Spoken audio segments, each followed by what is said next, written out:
ఈ సినిమాలో నటించినటువంటి ప్రభాస్ గురించి చెప్పాలి.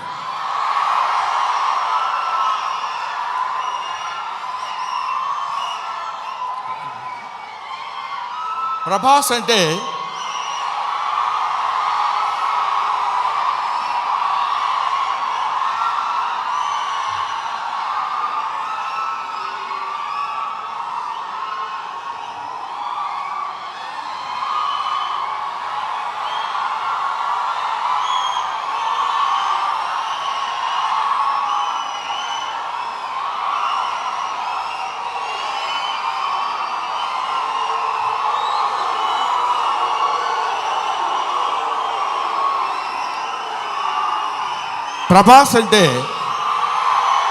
ప్రభాస్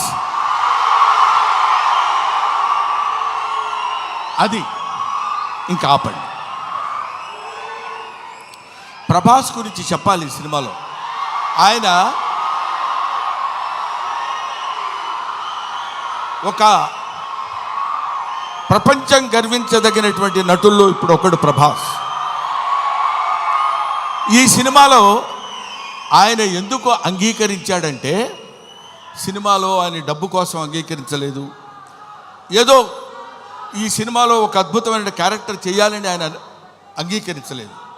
ప్రభాస్ ఒక మానవతా విలువలు కలిగిన మనిషి, ఒక మంచి మనిషి.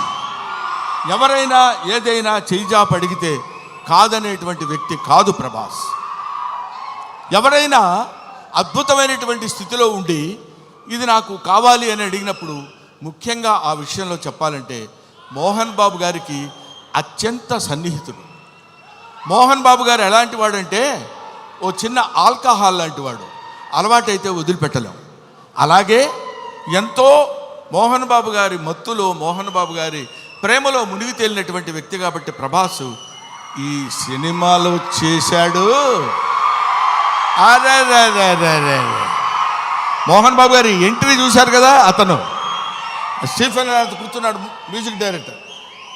ఆ మోహన్ బాబు గారి ఎంట్రీ అలా పెడితే ప్రభాస్ శివప్రభాసుడు. అతను శివుడి చేత ప్రకాశవంతంగా పెరిగేవాడు, 6 అడుగుల అందగాడు. అతను విగ్గు పెట్టుకుని అలా వస్తున్నప్పుడు ఒళ్ళు గగురు పొడిచి వీర తాండవం, శైవ తాండవం చేసేటువంటి విధంగా ఆ సినిమాలో నటించాడు ప్రభాస్. నేను చూశాను. ఆహా, ఇది కదా సినిమా, ఇది కదా శైవభక్తి, ఇది కదా దైవభక్తి అని నిరూపించేటువంటి సినిమా. ఇటువంటి సినిమాలు మనం చూడాలి, మన పిల్లల చేత చూడించాలి.